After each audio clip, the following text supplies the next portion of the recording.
Today I'm in South Africa and I'm opening a garage I haven't opened for 4 years. My old Range Rover Classic's in there. I've unlocked the garage, but I haven't lifted it up yet, so you're literally going to be opening this with me. This is one of my first videos, so bear with me as I'm new to it all, but I thought it was a moment we just couldn't afford to miss. So here we are. Here's the storeroom. Let's see what's here. Try better if I open the bolt first. As I say, I've taken the padlock off. Doing it all one-handed. I don't have a setup or anything yet. Oh, there's another lock. Bear with me while I get the key. Right, I've got the second key. Bit of struggle getting it open. Ready? Here we go.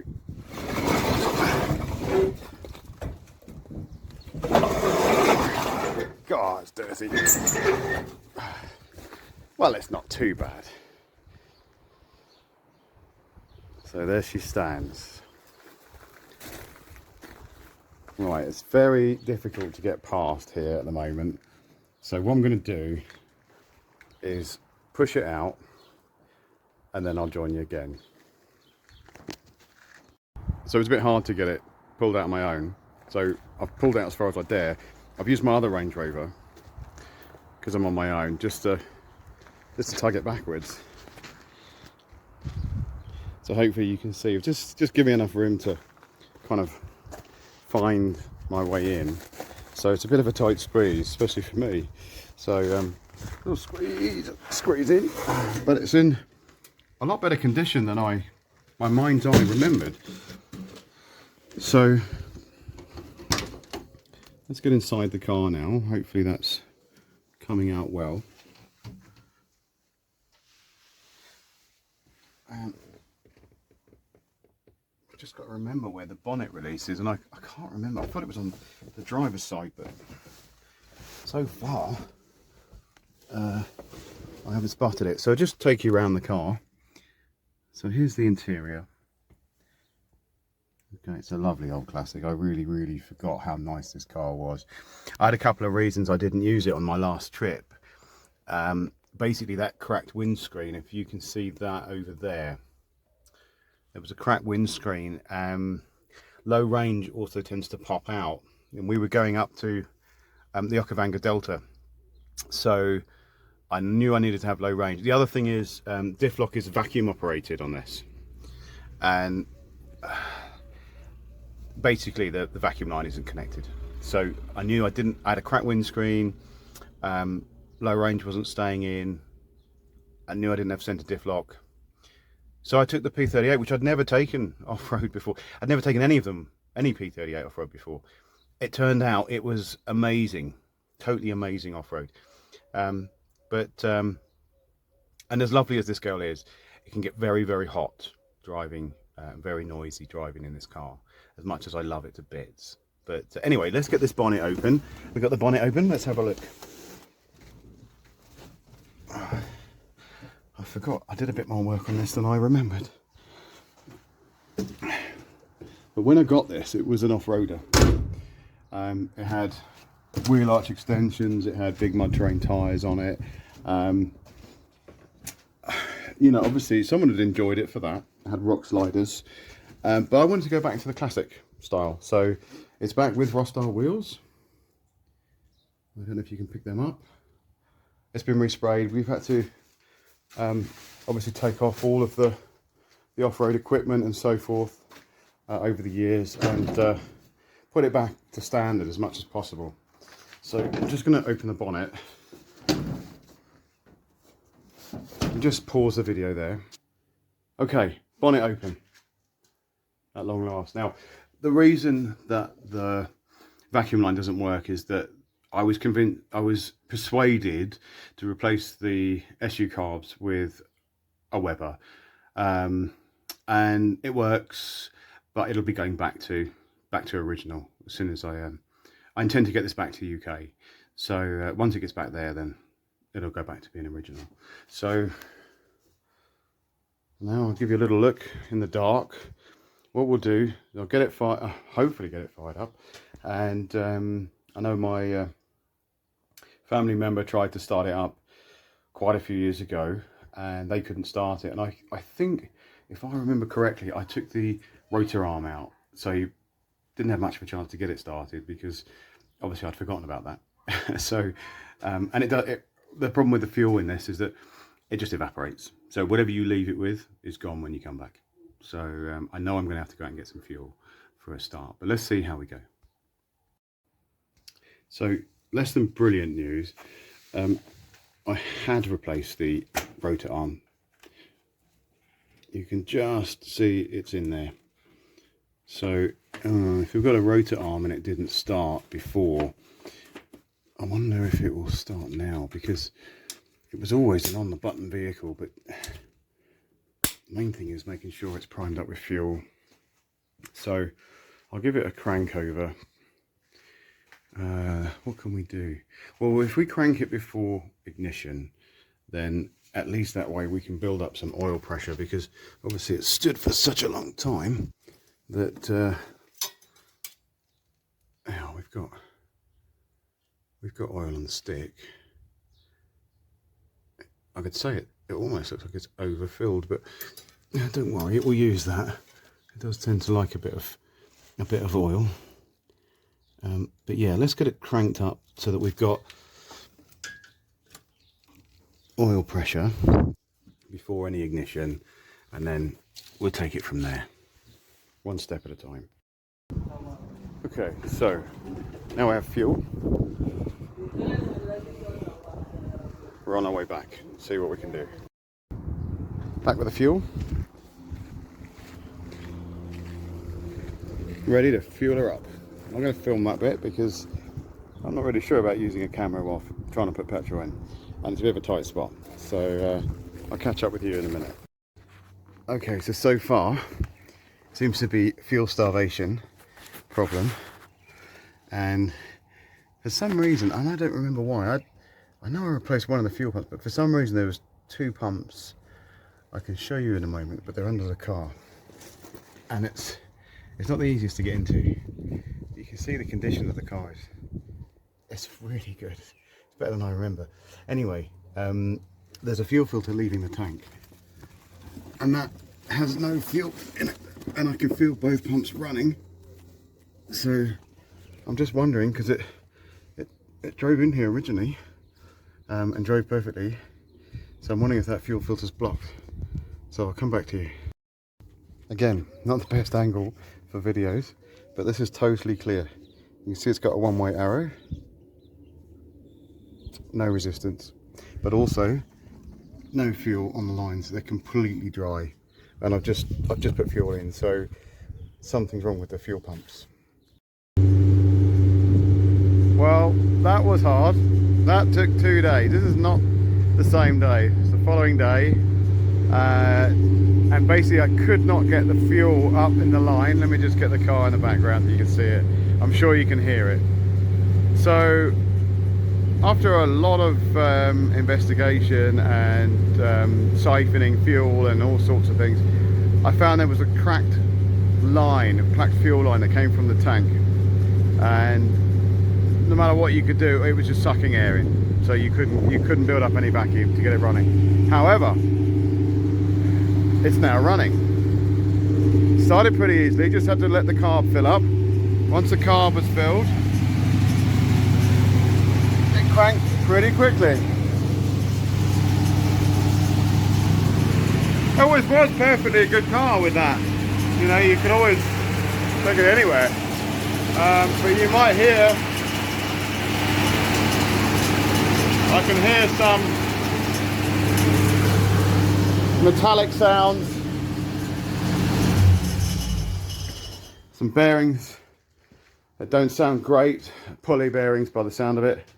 So I don't think I'm going to be just jumping in it and driving off to see my friends.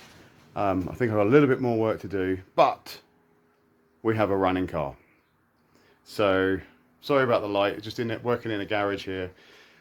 It's obviously limited conditions, but there you go, I'll keep you updated. And there she is. We finally got her out in her very dirty glory at this stage. But you can probably see, unfortunately, I just broke the new, well, was new a few years ago, repeater indicator. But I'll have to sort that out very quickly. But you can see it's very, very straight condition. Lovely paint. I mean, it's just lovely. I just can't believe how nice it really is. I just completely forgot. You know, you haven't seen it for such a long time, and you sort of, I don't know, remember the sort of faults and things, but actually it's a real honey. A real honey. You know, it's just such a lovely, lovely original car. And here we go.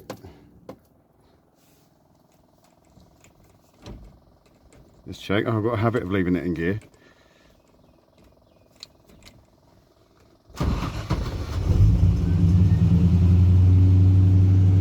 Lovely. So, a bit more to do, but we're getting there.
Time for a wash.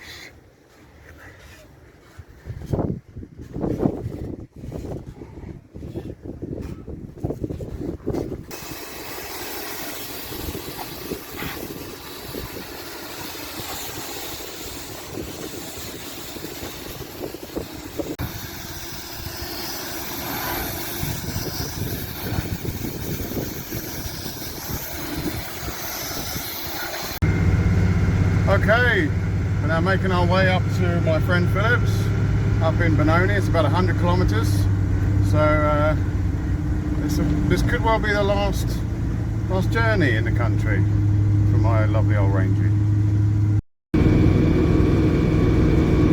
Well, this is it. We're on the journey. We're on the highway heading up towards Benoni. Me and my very old friend. Funny day. I've got mixed feelings. You know, it's the end of an era in a way, if it all goes ahead. But it'll be a good thing. I'll join you when we get there.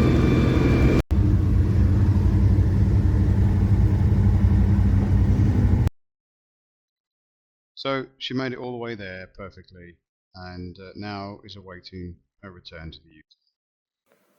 A short time later, she was loaded into a container in Johannesburg, taken by road to Durban, and then shipped all the way to England, which came into Thameспort. Join us on the way to pick up the Range Rover. We've got the trailer on the back, and just on our way to pick it up in Rainham. So we'll join you when we get there. So I'm here picking up the Range Rover, all the way in Rainham in England. I haven't seen it for a long time. Here we go.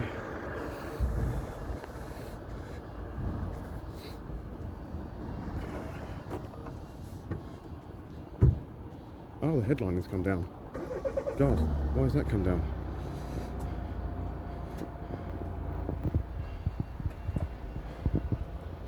Yeah, seems alright though. And that was the stablemate it went with.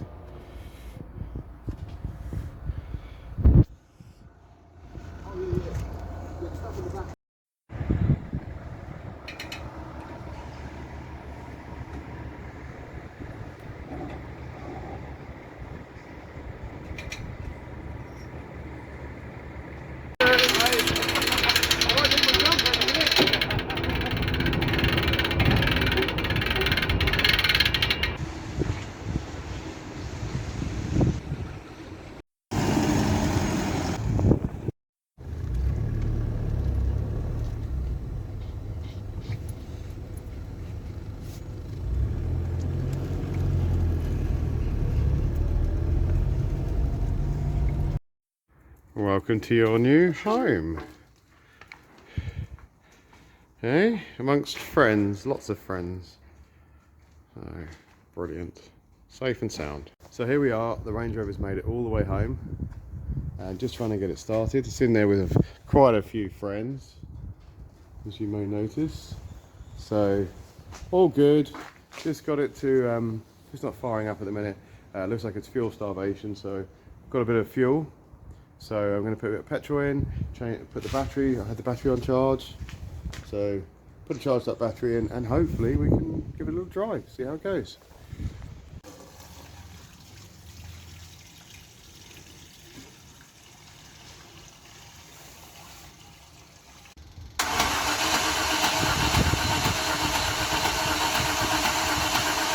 What are you going to be doing for me?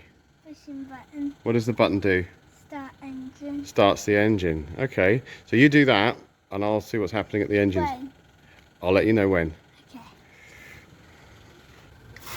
Go, Hayley. Let go. As soon as it catches, you can let go. Right? As soon as you hear the engine running, you can let go if it changes sound. So ready? Go.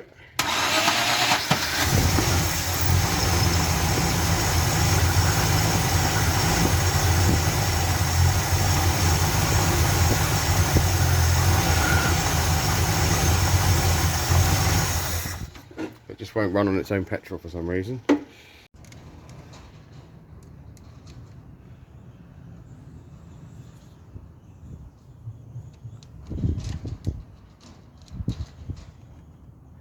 How old are you, Hayley? 8. And what are you doing? Helping. You are helping. We're working on a fuel filter. You're tightening up a Jubilee clip, we call it, or a hose clamp. Okay, and then here's the next one. It'll be a bit hard to get your screwdriver right in the slot first time. Don't worry, we all struggle with it. Got it? Keep your screwdriver square up against it. That's a good idea. Use the other hand to guide it. Yep.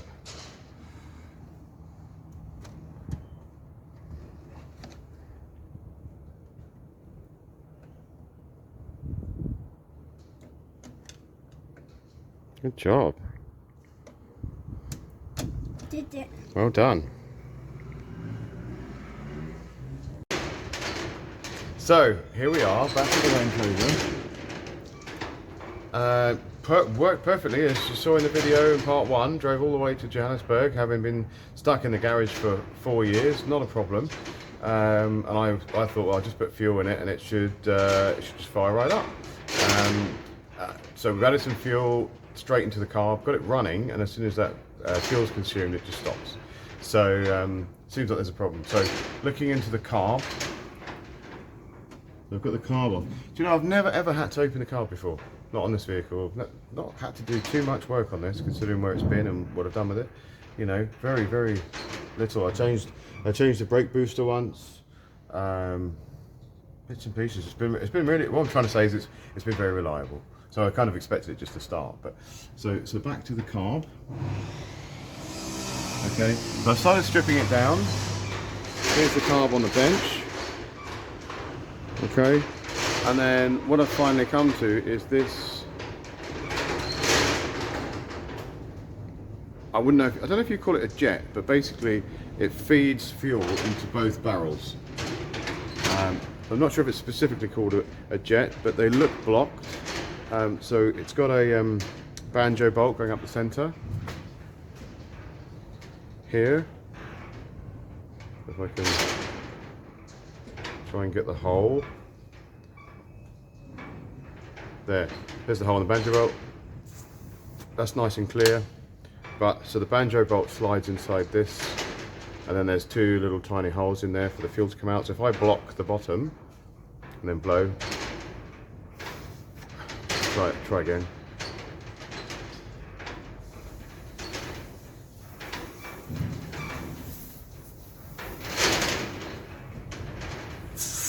Quite resistive. I mean, it's just small, so I'd expect some resistance, but once side feels like it's flowing better than the other, so I think that just wants a clean out. I'll give that a clean, and then I'll give it a go. Obviously this is the wrong carb, but being the Weber and not an SU, but just to get it up and running, get it through, get it registered in the UK, I just want to get it, you know, back as it was. And when I added fuel manually, it purrs. What I should do maybe is have the beauty behind me, and then you can see in the video. I think you can see where I've been blowing on things. But yeah, we'll get it running soon, and I'm just yeah, doing a few final preparations after that. So taking out the little filter, it's not too bad. Give it a bit of spray through, doesn't look too bad. There's a bit of junk in there, I'll clean that out.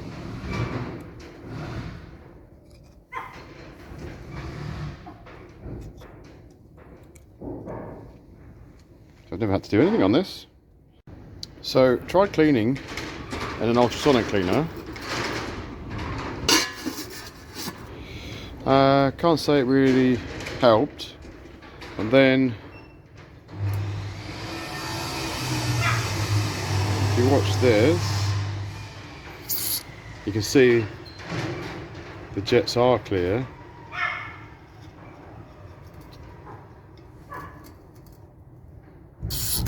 So, although you can't blow down it very easily, I've cleaned it with a, so it's my little doggy going crazy, just getting used to the place. I used a tiny bit of copper to try and rod it. I don't want to damage the orifice, but you can see there's some build up there, but it's clear now. So I'm going to try it again and see if I can get it to start up. So to update you on the Range Rover Classic, I haven't been able to get to it for a little while. I've been quite busy. Got in today and had a look. There seems to be, what's happened is the fuel, this is the petrol, has separated in the container in the journey. So taking out quite a bit of it, doing another 5 litres now, because actually I did put quite a lot of fuel in before I left the country, and I don't think it was defueled before it was shipped.